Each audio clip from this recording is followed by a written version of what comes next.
अभी आपको बराह रास्त न्यूयॉर्क लिए चलते हैं, जहां वज़ीर-ए-आज़म Imran Khan council of foreign relation से खिताब कर रहे हैं. In history and led Pakistan's national team to victory at the World Cup. A lot of other things. He was at Oxford in the early and mid 1970s, along with others, Tony Blair, Benazir Bhutto, and quite a few other distinguished people who went on to have extraordinary careers. The way we're going to do it is the Prime Minister and I will have a conversation for a few minutes. Bless you, somebody. And then we will open it up to you, to the members, for questions. Prime Minister also, I should say, has a packed schedule. So we are going to try to end this so he can brave the traffic by just under an hour from now. Ask you to remain seated when he goes. I can't resist, so one question. First of all, again, thank you and welcome, sir. One question about your previous life.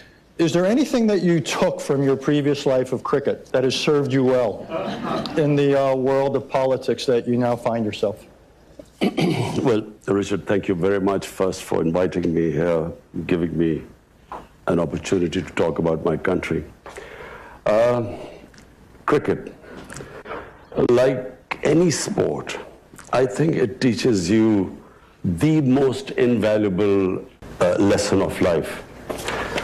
And basically that is that whenever you are aiming at some goal in life, it teaches you how to struggle, the ability to take the bad times, the setbacks. So the quality of success is not how you handle the good times, it's how you handle the bad times and how you cope with them, how you learn from the setbacks, not get demoralized. So that's the only way I could struggle for 22 years before I got into this position.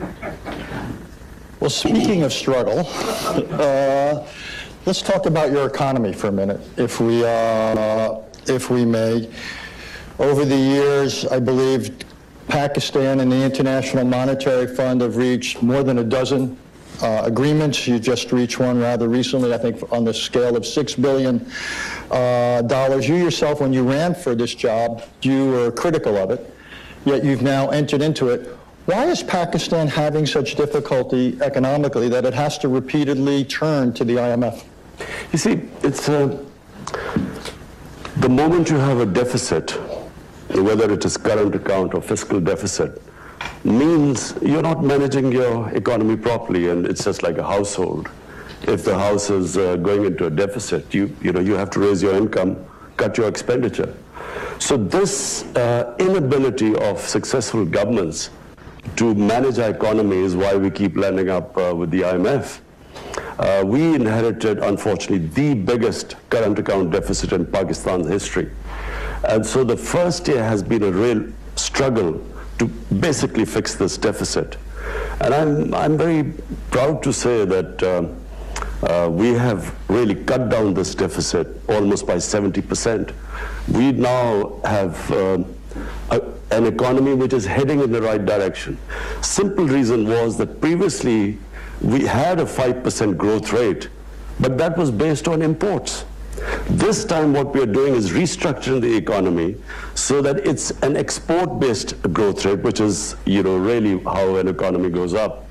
So that has been the main reason why we had to go to the IMF, because we had this huge current account deficit.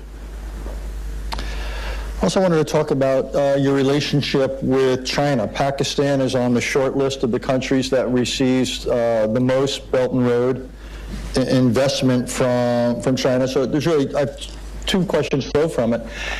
Won't this dramatically exacerbate your debt challenge, given the nature of Chinese support? And how does Pakistan make the claim that it's going to retain its full sovereignty, given that it's allowing or inviting China in to do projects on such a scale?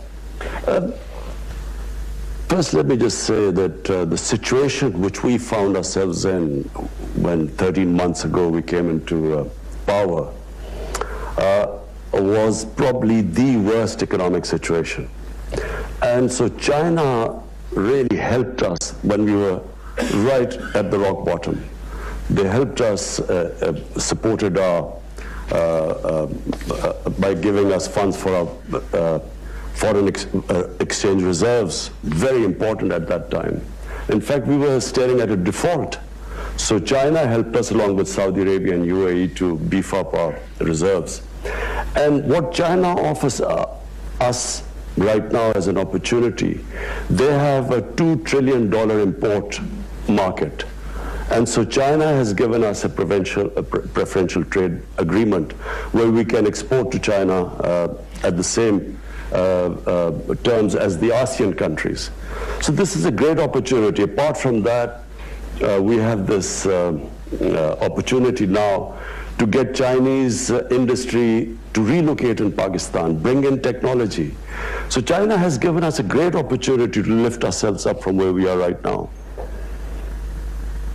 I want to talk, and I want to try to cover a lot of different subjects before we turn to the members here. They asked the tough questions, by the way. I'm here to lull you into a sense of complacency. I want to talk about U.S.-Pakistani relations. In full disclosure, I've been involved with them many times in the U.S. Government, and each side has something of a narrative of frustration, even bitterness, with the other.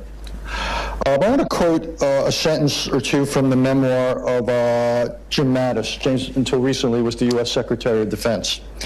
And I'm quoting here. Of all the countries I've dealt with, I consider Pakistan to be the most dangerous because of the radicalization of its society and the availability of nuclear weapons. James Mattis is a respected, temperate man. So when you hear someone like that writing those words, what is your reaction? Just that I do not think James Mattis fully understands why Pakistan became radicalized. There's just a short history which everyone may or may not know. In 1980s, when the Soviets invaded Afghanistan, Pakistan, along with the United States, helped by the United States, we organized the resistance to the Soviets. And the resistance was organized by Pakistani ISI training these militants who were invited from all over the Muslim world to do jihad against the Soviet Union. And so we created these militant groups to fight the Soviets. Then, of course, fighting the Soviets, jihad was glorified. And I never forget when Ronald Reagan invited the Mujahideen leaders to Washington, and he said they reminded him, and I quote, the moral equivalence of the founding fathers of the United States. So jihad was, jihadis were heroes then. Come 1989, Soviets leave Afghanistan. The United States packs up and leaves Pakistan with a lot of those who would have reminded Ronald Reagan of the moral equivalence of founding fathers, and we were left with these groups.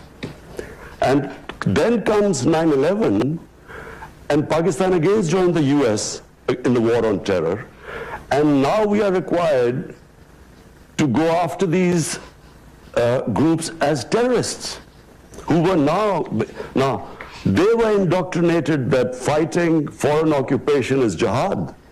But now when the US arrived in Afghanistan, it was supposed to be terrorism. So Pakistan took a real battering in this. I have to say, Richard, I opposed this from day one. I said we had first trained these guys to fight jihad, and it was a great idea, and now we are telling the same groups it's terrorism. So we should at least have stayed neutral. Pakistan, by joining the US after 9/11, committed one of the biggest blunders. 70,000 Pakistanis died in this. We had, some say over 150 billion, some say 200 billion, some economists, Pakistanis, 200 billion lost to the economy. And on top of it, we were blamed for the US not winning in Afghanistan. I thought it was the worst period for Pakistan. The lessons learned now, I think the Pakistan government should not have pledged what they could not deliver. How could they deliver? There were insider attacks in the Pakistan army. The groups that were close to the Pakistan army, the army was now trying to kill them. So in a nutshell, when Mattis says Pakistan was the most radicalized state, this is why we were. First we create these jihadis and then we try and kill them, who then turn against the state. And that's why we suffered.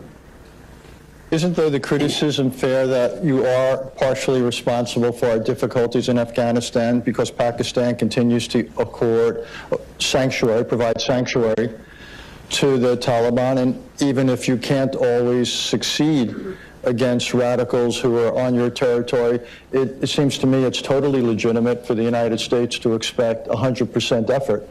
And at times we have argued, and we would argue, that the effort is anything but 100%.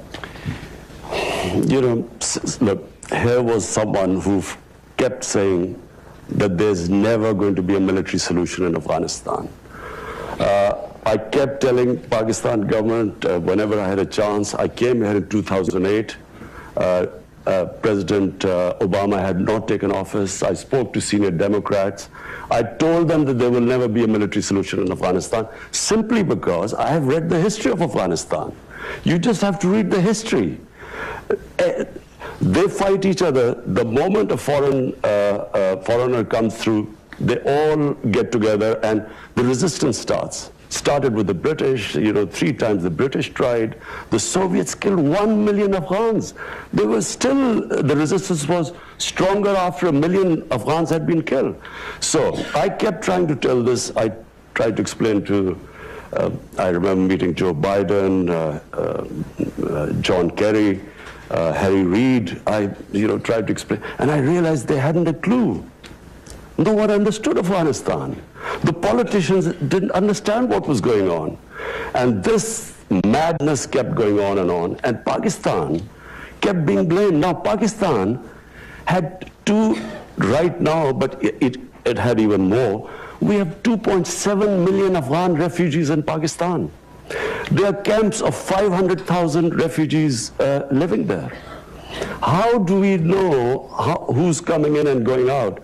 Clearly, this was not from Pakistan, the idea that there were these insurgents going from Pakistan. How are we? First of all, the tribal area bordering Afghanistan, there is no border there.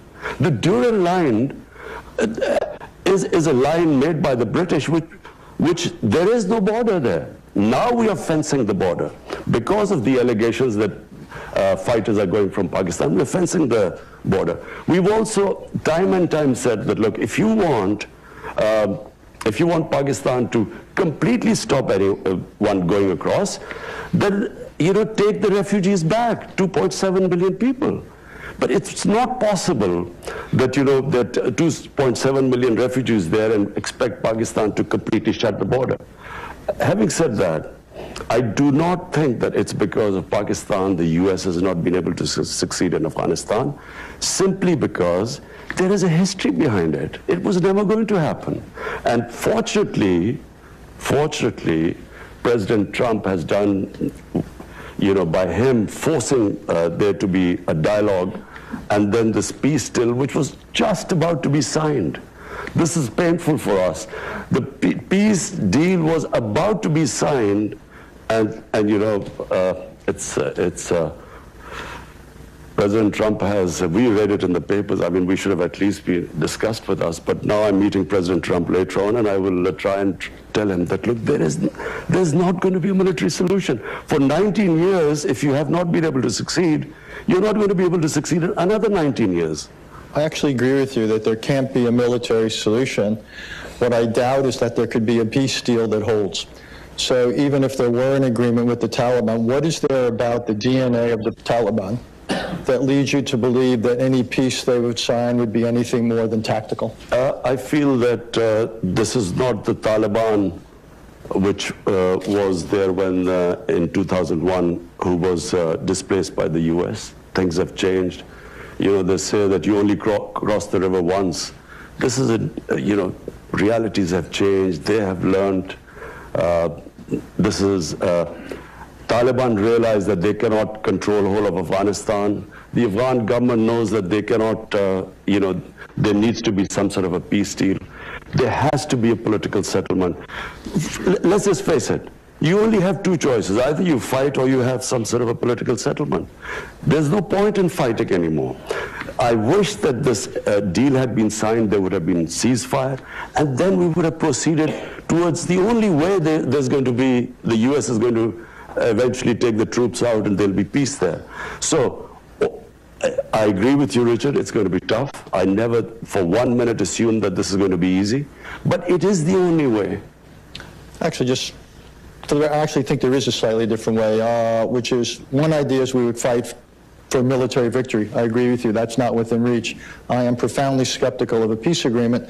The third approach, for as long as it takes, is to support the government and basically preserve what you can in Afghanistan so it can't again become a basis for terrorist attacks. It's not a solution, but the United States has kept forces in other countries for more than half a century. We have supported governments. It's not a solution, but it might be preferable to a situation of Taliban control over the country. I don't think Taliban will be able to control the whole country. I think there will be a settlement. Look, people of Afghanistan have suffered for 40 years. I mean, it is inhuman what they're going through. Anyone with any humane feelings would want there to be peace there. Every day there are bomb blasts going and people dying. So anything to actually stop this, again, Richard, I agree with you that after the 17 years of bloodshed and the way things have gone, I agree that it's not going to be easy. But I also don't think that if we go the other way, it'll be just more of the same. If Taliban today are stronger than they were for, maybe in 2010, when the last time there was chance of a peace talks, when Holbrooke was there, they're much stronger than that now. And when they see that the US is about to leave, their morale is up. Exactly.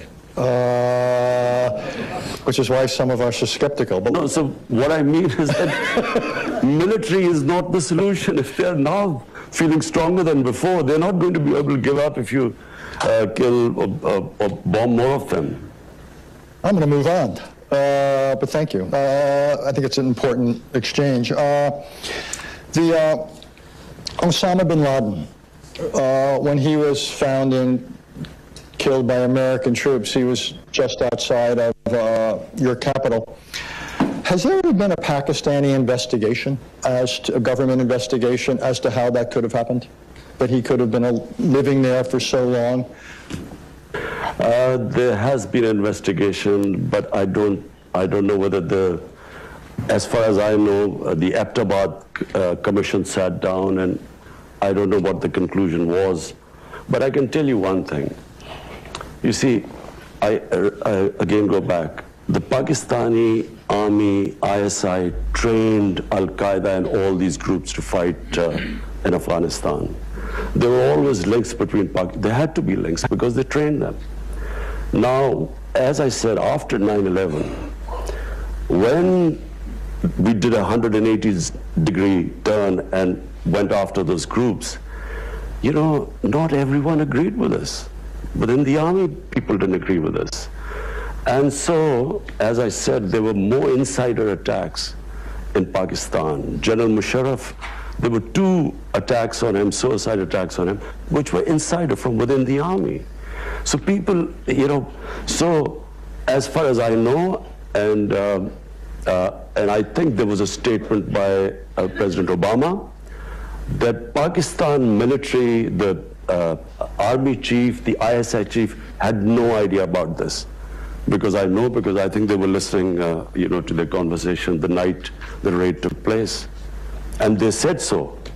So if there was, it was probably at lower levels who already had contacts. I actually wanted to follow up on something, and I don't mean to be disrespectful, but in the modern history of Pakistan, I would say most outsiders, when they look at the prime minister as a position, and they look at the strength of the chief of staff of the army and the head of the ISI, the intelligence directorate, they would say the preponderance of power is in the hands of the other 2 individuals, the head of the army and the head of intelligence. Is that a fair characterization? So do you really feel limited in what you can do as prime minister?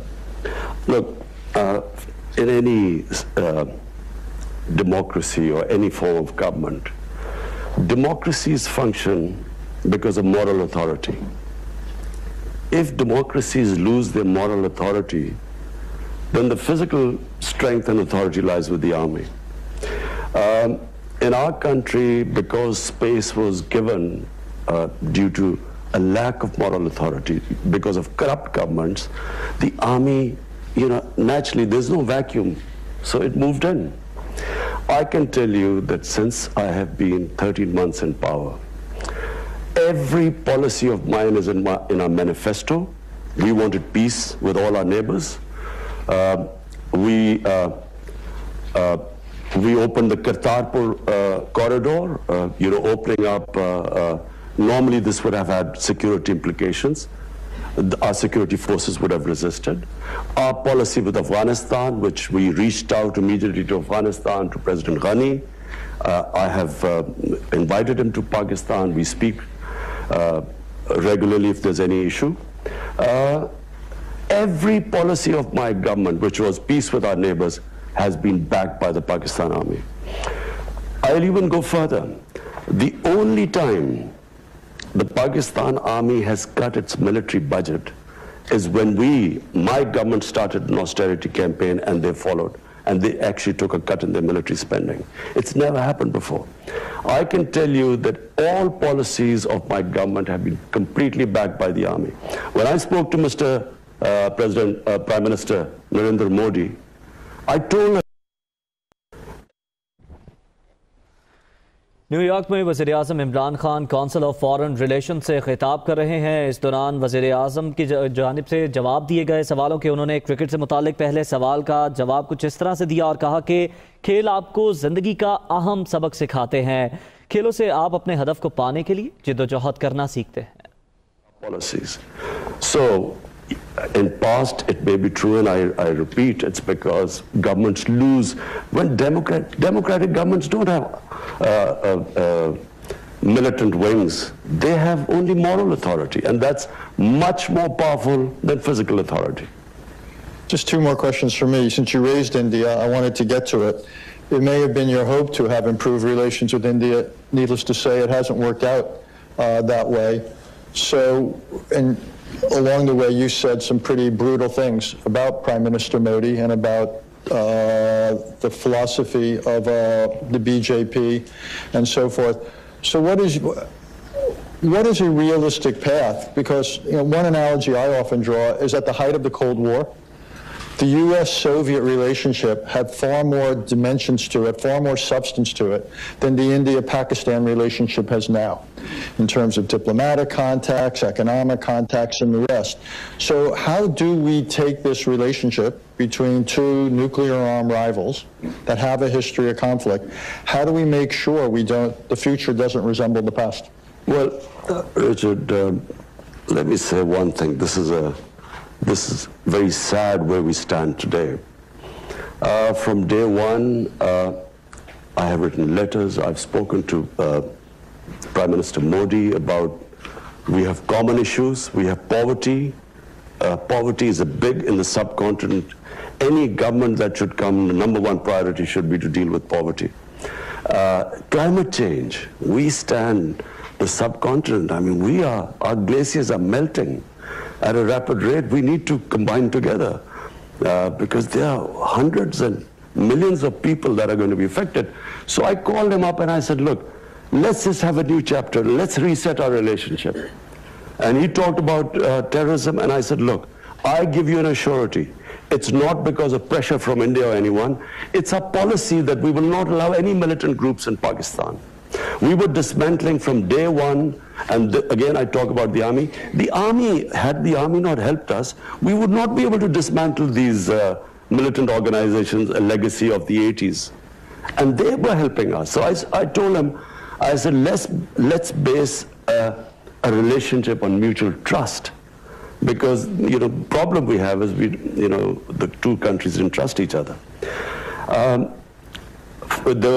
foreign minister was supposed to meet last year in this UNGA, and suddenly India cancelled.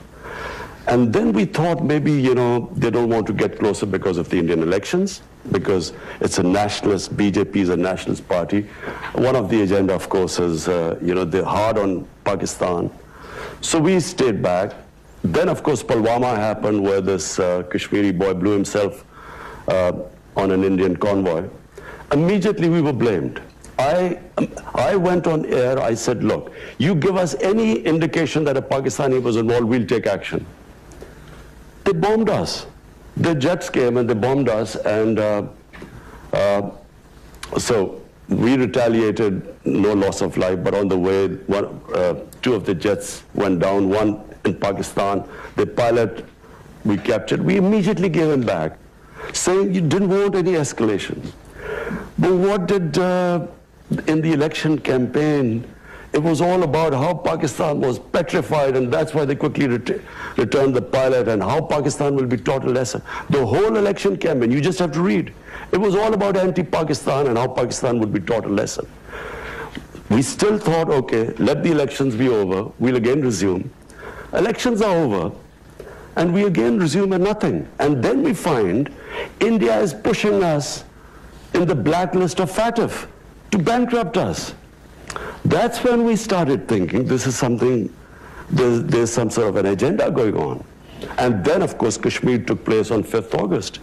Unilaterally, they cast aside the UN Security Council resolution, the Simla Accord, which was bilateral between us, their own constitution, Article 370. And that's when, you said, you know, I said all those things. That's when I have said that this is an agenda. This is an RSS agenda which they are following. And I'm afraid, I worry now where we are, where the two countries are. That's why before that I asked President Trump to intervene and play a role in this. Because whenever we ask for other countries, United Nations to help, India says it's a bilateral issue. When we try to talk to them, they said there's nothing to talk about. So it's very important. It's two nuclear-armed countries facing each other, like this incident happened in February. I, as the Prime Minister of a country, am saying that anything can happen in such situations. You don't know what can happen. We should never be in this situation. That's why I will be speaking in UN. I would want the United Nations to play a role. This is why the United Nations came into being. This could have effects way beyond the subcontinent. Since India's tradition, not just this government, but other governments, has been not to accept third-party mediation, it seems to me it's beholden on India and Pakistan to essentially break this dynamic, which has obviously gotten worse after what's happened in Kashmir. Might it not make sense for Pakistan, and given where we began our conversation, you've got economic priorities and the rest, the last thing you need is a worsening strategic situation in South Asia. Might it not make sense for Pakistan to think of a way of at least reestablishing some sort of an opening for diplomacy? Richard, look at the situation right now. There are 8 million Kashmiris for 50 days have been shut inside. 50 days, 900,000 Indian troops have shut in their homes, 8 million Kashmiris. How am I going to talk about what? And unilaterally, they have reneged on international laws. This was a disputed territory, Kashmir, between Pakistan and India. The United Nations, the Security Council, had given the people of Kashmir the right of self-determination, which was never given to them. Now, how do we start talking to anyone? How can we speak to India? At least what I expect the international community to do is to ask them to lift the curfew. It's inhuman. It's violation of every humanitarian right of the people of Kashmir. I should just tell the members here before I go to questions is that the Indian Foreign Minister will be here later this week, so I expect we will return to some of these. And I hope you'll ask proper questions to him, not be too diplomatic. So we will have Ambassador Foreign Minister Jaishankar here. So it's now the appointed hour. remember, this is on the record, and please, the shorter the questions are, the more succinct, the more we can get in. Mickey, you had your hand up? Just wait for a microphone. Let us know who you are and your organizational affiliation. Hi, good morning. I'm Minky Worden from Human Rights Watch. Our discussion today has proceeded without any mention of rights for 150 million women and girls in Pakistan. As Human Rights Watch has documented, there are serious problems with access to education, forced marriage, child marriage, and honor killings. What are your plans to deliver justice and accountability for women and girls? Thanks. Our main plank of our manifesto is rule of law. All the things you're saying is because we have weak enforcement of law. We have laws protecting women, we have laws protecting the weak, the minorities, and at times when these violations take place, it's because our enforcement, our implementation is weak. But I can tell you right now, 13 months, we have taken steps to protect our minorities. We have taken steps to protect the worship places of the minorities. The initiative which we have taken with the Sikh community is opening up the Kartarpur corridor is unprecedented. We are now in the process of restoring places of worship, because Pakistan was also the center of Buddhist civilization, and also the Hindu shrines. So my concept of Pakistan is where our minorities are equal citizens. They have all their rights are protected. All the women, the weaker sections, the poor people in our country, we have come up with the biggest ever poverty alleviation program despite our fiscal constraints. It is one of the, in our history, it's the biggest poverty alleviation campaign which we've started. So to sum it up, my idea of Pakistan is basically rule of law, and not just protecting the weaker sections of the society, but also helping those areas of Pakistan that have stayed back, like FATA. FATA has merged with Pakistan for the first time with KP, and we have spent funds to rehabilitate the people of FATA because of the war on terror. Just so you understand, in the World Economic Forum report, Pakistan comes in literally second to last in terms of the gender gap. So is what you're saying that the challenge is to enforce existing laws, or do you really need new laws and new programs to help girls and women have opportunity?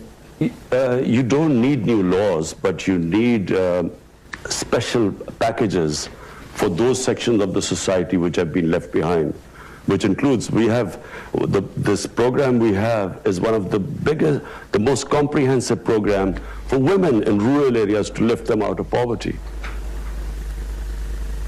Sure. Jeffrey.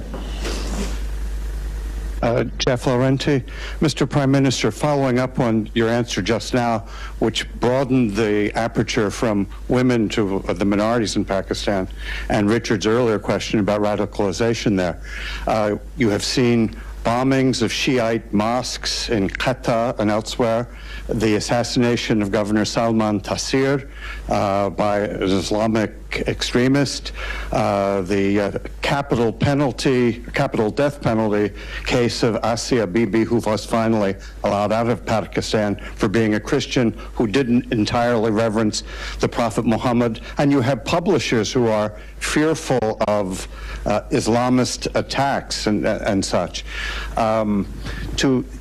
Is there any progress to be made on reforming those blasphemy laws, and how pervasive is the sense of the tiny minority of fundamentalists being able to employ violence in order to enforce religious conformity? And do you get help from elsewhere in the Muslim world, like Saudi Arabia, at being able to progress toward a more moderate Islam?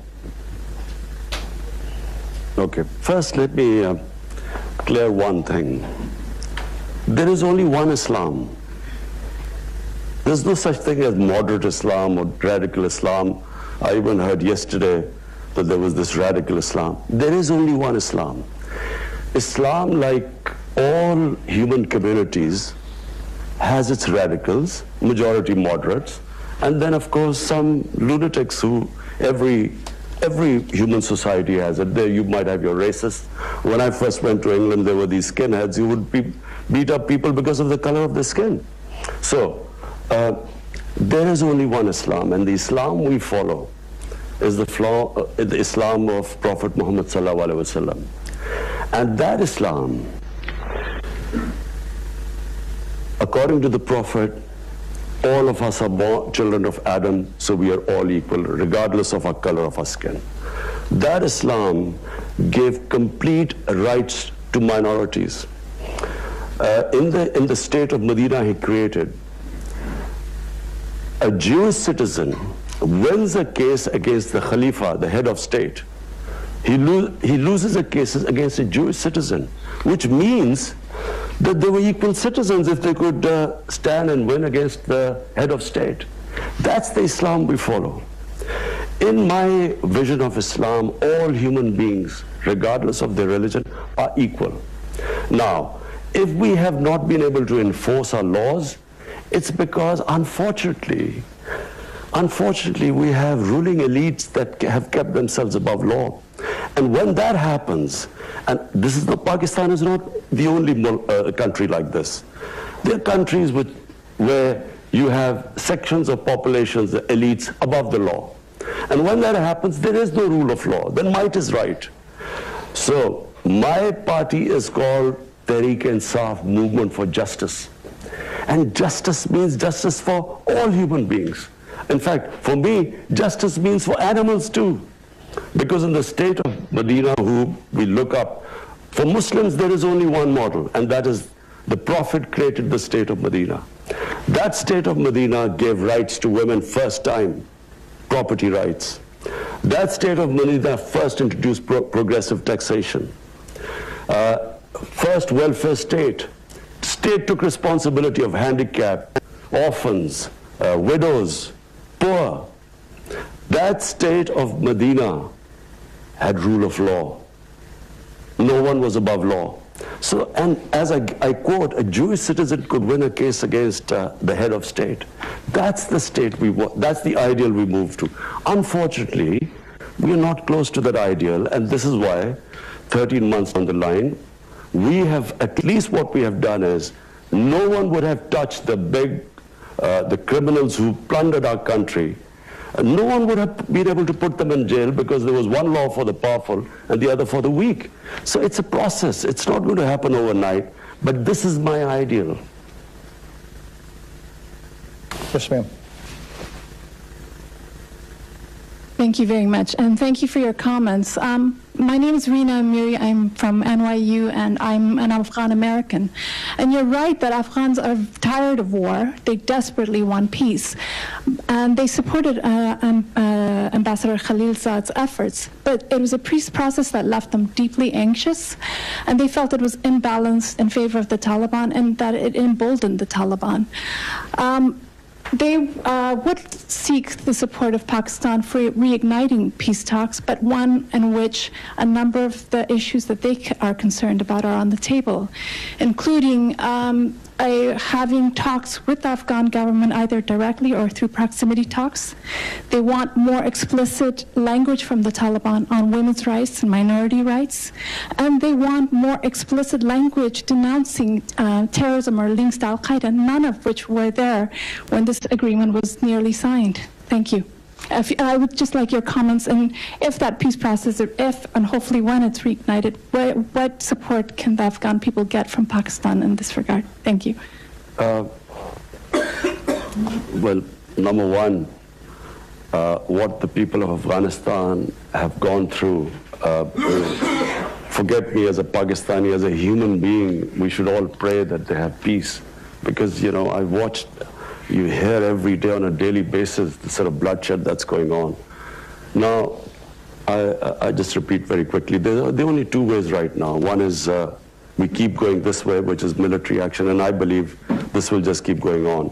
And because the Taliban, the moment they realize that the Americans already, they've cut the troops down, and if they think they're leaving, I mean, they're not going to give up, with more military action. The other is peace talks. Now, peace talks, once they start, all this can be thrashed out. I honestly believe that this is not the Taliban of 2001. There's a lot of things that have happened, and I believe that they will be more accommodating. The Taliban delegation wanted to meet me. Problem was that the Afghan government did not want me to meet the Taliban delegation, so I did not meet them. But I told President Ghani, I said, look, if I meet them, I would try and convince them about all the things you're saying. And not only that, I would try and convince them that the Taliban must talk to the Afghan government. At the moment, they're only talking to the Americans. There are no direct talks between Taliban and the Afghan government. I would have tried my best. Because finally, I mean, yes, they've looked back in 2001 and that period, and they think that, the way Taliban behaved at the time, minorities and so on, with the attitude to women. But I think once the talk starts, I think all these things will eventually fall into place, because the people of Afghanistan, both sides, want peace right now. Jeffrey Rosen. Thank you. Jeffrey Rosen from Lazard. You described earlier the relationship with China that's been developing, an economic relationship. I'm curious how you reconcile that relationship with reports about the treatment by the Chinese of Muslim churches, Muslim mosques, the practice of Islam in China. Whether you're able to use this as the relationship as a means of pressuring the Chinese to perhaps relax in that treatment, and if not, whether you raise the risk of perhaps some of the more radical elements of Islam in Pakistan, acknowledging there's not radical Islams, but there are radical Islamic people who practice Islam who are radical. Whether you run the risk of a reaction from them domestically, which could unsettle the country, your country. Particularly given what the Chinese are doing, with the Uyghurs. Look, with the Chinese, we have a special relationship, and it's the way China functions. Any of issues like these, we talk to them privately. We don't make public statements, because that's how China is. And I again repeat, China has come to a help when we were right at the rock bottom. So I would not publicly talk about it, but just, as someone who has taken over Pakistan 13 months ago, faced the biggest economic crisis, dealing with that. We have a problem in Afghanistan trying to settle that. We are worried about what would happen now with Iran and Saudi Arabia, the United States. That's the other border. So one border Iran, the other Afghanistan, and now with India. I think I've got enough on my plate right now. Wouldn't you say, Richard? What would you do if you were in my position? You'll probably have a heart attack by now. Unlikely. I would welcome that conversation. Listen, the only reason I can cope with these pressures is because, when you walk out on not a lot of you won't understand cricket, but imagine, you're walking out on a cricket field, there are 90,000 people in the stadium. You walk 70 yards down into the middle of the pitch, and the worry that you can be out first ball and you will have to walk all the way back with 90,000 people. So that takes character. It builds. So you are able to play under pressure once you cope with that, and that's the only way I have coped, and Richard, you would not have been able to. I'm telling you. Every golfer knows what it's like at the first tee when the crowds are there. Golf is a piece of cake compared to this. We could continue that, but I will show uncharacteristic discipline. Sure. Michelle Caruso-Cabrera, CNBC contributor, following on the conversation about China. Richard asked you very directly about maintaining your sovereignty in the face of so many Chinese loans, and you didn't answer it directly. I mean, you've talked about China coming in when you were rock bottom, but are you concerned about the trade-offs that that level of investment presents to Pakistan? Absolutely not. I mean, for instance, I mean, what would China, how would it impinge on our sovereignty? Maybe they would say, don't have a good relationship with the US. But the Chinese have never, ever interfered in any of our foreign policy, in any of our domestic policy for that matter. I think China sees Pakistan as the CPEC, this economic corridor and the Belt and Road Initiative. They see this as a great opportunity for them. I think China is one country which we can all learn from. Their main concentration has been on trade and wealth creation and lifting the standard of living of their people. What I admire about China the most, in 30 years they have taken 700 million people out of poverty. It's never been done in human history. And when I came, if you ask me what is the one thing I want in Pakistan, lift 100 million Pakistanis out of poverty. This is our main thing. So that's where we have learned a lot from China, how they tackle poverty in these last 30 years. So the answer to the question, there have been no demands by China which restrict our sovereignty. Are you not put off that China has accomplished what you said, but they've done it at a great price and cost in terms of democracy, human rights, and the rest, not just for Muslim Chinese, but for all Chinese? Are you not put off by that aspect of the cost of their development model? Well, you know, who am I to comment on China? But the fact is that if any human society can accomplish this, you know, this is humane. This is taking people out of poverty. I mean, I admire that the most. For me, if I had, but I don't have, unfortunately, the Chinese model, and if I could order people around, and I could get people out of poverty. Not just that, the way they've tackled corruption. Unfortunately, I can't do that in Pakistan. 450 ministerial level people in the last 5 years have been put into jail on corruption. I mean, I wish I could do that in my country. But, you know, we have our limitations, but it has to be admired what they've done in terms of taking what China is now. I mean, 30 years ago, you wouldn't believe what they've been able to achieve. Mary Boyce. Mary Boyce-Schiller. The attack on the Saudi oil last weekend, if the response were left entirely to you, what would the response be? You know, Mary, I am and will always be a pacifist. I am anti-war. I do not believe wars solve problems. You go to solve one problem, you give birth to 5 other problems. You go after Al-Qaeda, you create ISIS. I do not believe wars solve problems, unfortunately. I would do everything to resolve this issue through diplomacy. I would be trying my best, because if there is a conflict there, the consequences, I mean, just look at the poorer countries. Do people care about poor countries? Imagine if oil prices go up. And we are struggling finally to sort of try and balance our budget. This will just immediately throw everything for us. And so we already have the war we had, war on terror. 70,000 Pakistanis died.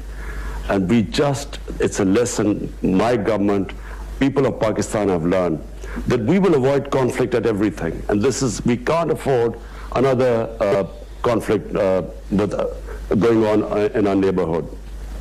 Yes, ma'am. You've been very patient. Masuda Sultan, All in Peace, a coalition of Afghans and Americans looking to end the longest war in American history. I wanted to thank you for your comments on Afghanistan and the war. And you've been supportive of U.S. efforts at peace negotiations and indicated your willingness to encourage Trump to continue negotiations. My question is, what steps do you intend to offer to take as the Pakistani Prime Minister to advance the dialogue? For example, you mentioned that you didn't meet the Taliban when the Afghan government requested you not to. So what other steps do you intend to take? And how does the Kashmir issue complicate, or does it the Afghan issue?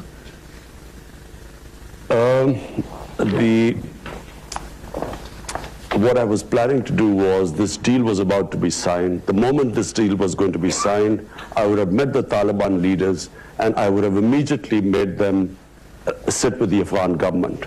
So that was the last thing left. You know, at the moment the Taliban were only talking to the Americans. And so once they had, the deal was signed, then we would have got them to talk to the Afghan government. I would have tried my best. And I feel that that was the way ahead. We just read the tweet about the talks breaking down. I wish we had been consulted and we would have tried our best. This was always, I mean, the fact that President Trump felt that because of, you know, the terrorist attack, because of that, he had broken off talks. But, you know, when you are fighting and talking at the same time, this was always going to happen. But they have to stay the course. So I will be trying my best to convince President Trump to resume the talks. To what extent are you using Twitter as a tool of political persuasion and reaching out to your own population or to India's? To what extent is Twitter a tool for you? I try my best to convey my feelings. I do feel, Richard, I honestly feel, I'm sitting in front of you, I have known India. I have had love and respect from India and fan following because India loves cricket more than any other Pakistani. I'm more worried about India right now than probably even Pakistan, because India is not heading in the right direction. If you see what has happened in India in the last 6 years, it is frightening for some of us. It's not the India I know of Gandhi and Nehru. It is this ideology that has taken over India of Hindu supremacy. And this, whenever such an ideology takes over, there's always something they blame. You have to hate someone to be, you know, supreme and an exclusive Hindu India. This is the ideology that assassinated Gandhi. This is the ideology was banned in India for 3 times. And now, unfortunately, it is running India. And I fear, because I think you can reason, as long as you can reason with people. The 2 nuclear-armed countries need not worry about anything. But unfortunately, with this ideology of racial supremacy, I don't think you can reason, and I'm generally worried. And that's why I'm going to speak. I'm speaking to the heads of state. I've just spoken to Prime Minister Boris Johnson. I will speak to Donald Trump. I will speak to other leaders. I will speak in the UN. I'll try my best that the world must intervene before this goes too far. That is a sober place to stop. The Prime Minister has to get to a meeting with the Chinese delegation, so I promised we'd let him out. Before I thank him, just a reminder, we've got the President of Angola later this morning at 11, in Washington at 12:30 today. We've got the Acting Secretary of the Department of Homeland Security. Tomorrow we have the Saudi Foreign Minister, as well as a climate change symposium. Mr. Prime Minister, thank you for coming here. Thank you for asking our questions. I look forward to continuing the conversation on what you might do, as well as cricket versus golf. But thank you very much. New York में वज़ीर आज़म Imran Khan foreign relation councils में सवालात के जवाबात दे रहे थे। इस मौके पर उन्होंने बताया कि IMF के पास क्यों जाना पड़ा, इसके अलावा मुल्क की मौशी सूरत हाल, अफगानिस्तान के मसले का हल, पाक भारत मामलात, मसला कश्मीर पर भारत का मुज़ाकरात से भागना और इंसानी फलाह के मंसूबे, तरक्याती मंसूबे, ये तमाम तर मामलात ज़ेरे बहस आए, जिसका वज़ीर आज़म इमरान खान ने जवाब दिया। उनका कहना था कि जब इक़्तिदार में आए तो मुल्क की मुआशी सूरत हाल बहुत ख़राब थी, माजी की हुकूमतें खसारा छोड़ कर गईं, माजी की हुकूमतों की नाकामी की वजह से IMF के पास जाना पड़ा।